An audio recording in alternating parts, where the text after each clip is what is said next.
Hey guys, welcome back to the next section. In this section, we're going to talk about the services. Now, there is this important services which we are going to talk about, and most of the services which is related to your load balancer we've already seen on the previous video.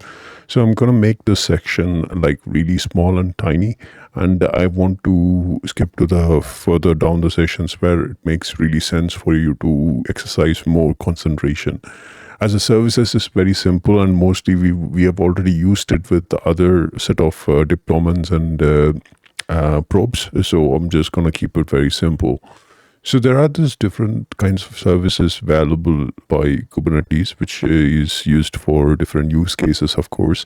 So in this video, we are going to understand about the services and the use cases for the services is what is mentioned as part of this. So now do remember that you can also go through this later point of time. So just gonna quickly do a brief on these services. Now do remember there are main three services which normally comes in your interview questions or in your real-time scenarios in any production environment. But there are these hidden services which is also there, which is used for very rare situations, which we will also talk and we will also see hands-on for them as well. So let's start with the first one, which is a cluster IP. This is a default service type. When you don't define any of the type as a service, right? So you don't define type node port or type load balancer. This is what you're gonna get as a default service cluster IP. It exposes the service to on a IP cluster IP where you are actually able to reach all your ports with this cluster IP. Very simple set of configuration, very simple set of purpose for this, as well as the name itself says that it is cluster IP. Now do remember, when you use this cluster IP option, you will not be actually getting a node port. So a node port will not be coming up. So which means that you can actually have the IP address of your cluster IP port number assigned, and as well as the target port number is also assigned, and you can use the IP address and the combination of the port number to browse your content. But it should be happening within your system where the Kubernetes master and the workers are present. But if you're planning to do it outside network, like your laptop or something, it will not work.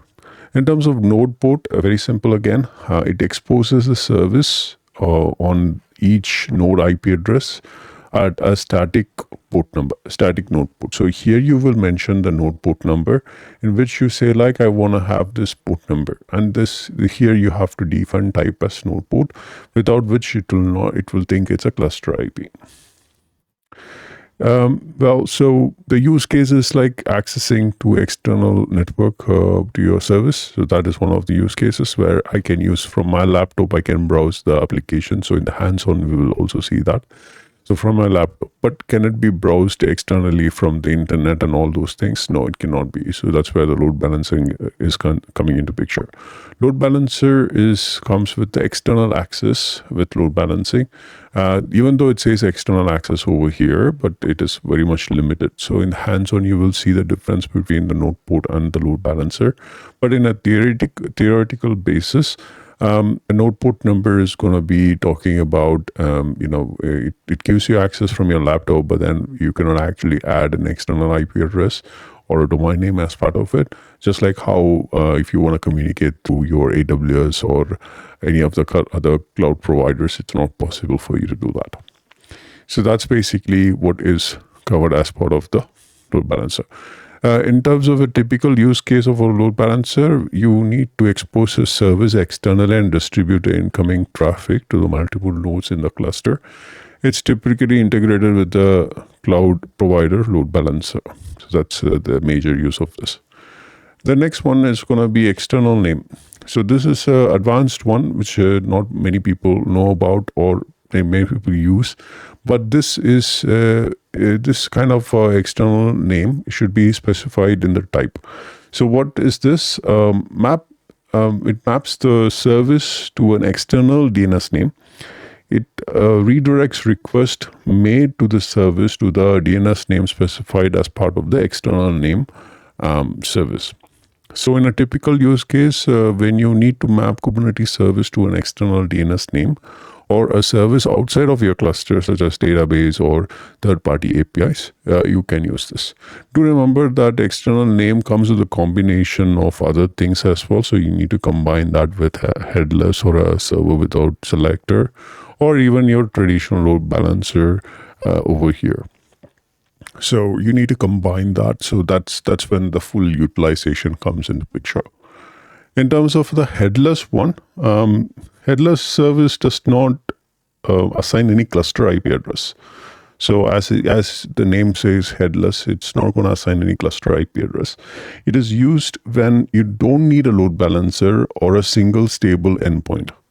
In a typical use case, when you need a service discovery for a set of pods without a single stable IP address, like the IP address of the cluster, which it's talking about, it's useful for the stateful set and application that manages its own cluster. So if you have an application which has its own clustering and it has its own clustering IP address, where you don't need a specific IP address set to be a stable IP address or a static IP address, then you can actually go for this headless configuration.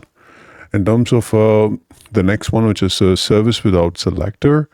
Now, this is possible to create a service without actually having that selector tag. So which means that your pods which you're going to assign to will not be responding to any of your requests because you're not selecting any of it. That's basically what you're doing. So that's the whole purpose of having a service without selector. Again, this is really advanced. It needs to be combined with external name or a load balancer because it has purpose beyond, beyond Kubernetes itself. When you, in a typical use case, as you can see here, I've written it, when you need to expose services that are not managed by Kubernetes, such as database or external APIs, this particular type is used. It provides a stable IP address for accessing these services so that those services can access this and get those information. So if you want to have a understanding on that, I don't want to explain this over here, but let me quickly explain this. If imagine that you have a Kubernetes-based microservice architecture, where some of your microservice needs to connect to an external database that resides outside of your Kubernetes cluster, where this database could be a traditional database which is hosted on on-premises data center or something like that. In this scenario, you can actually use the Kubernetes service without selector to provide an stable IP address and DNS entry for your external database. This allows your microservices running in the Kubernetes to easily discover and connect to the external database. Rather than giving those details, you can actually configure it as a service, and then you can define all your information on that service, and then you can simply point it. We will not be actually working on the hands-on towards these items, but then when I do a different course on projects and how we can do that, I'll try to include all these complicated projects over there as well, so that it's easy for you to practice and get ready for your real-time situation or scenarios. Because nowadays everyone is going for hybrid model where you have some very critical information to be stored in-house database, and most of the other things are on the cloud.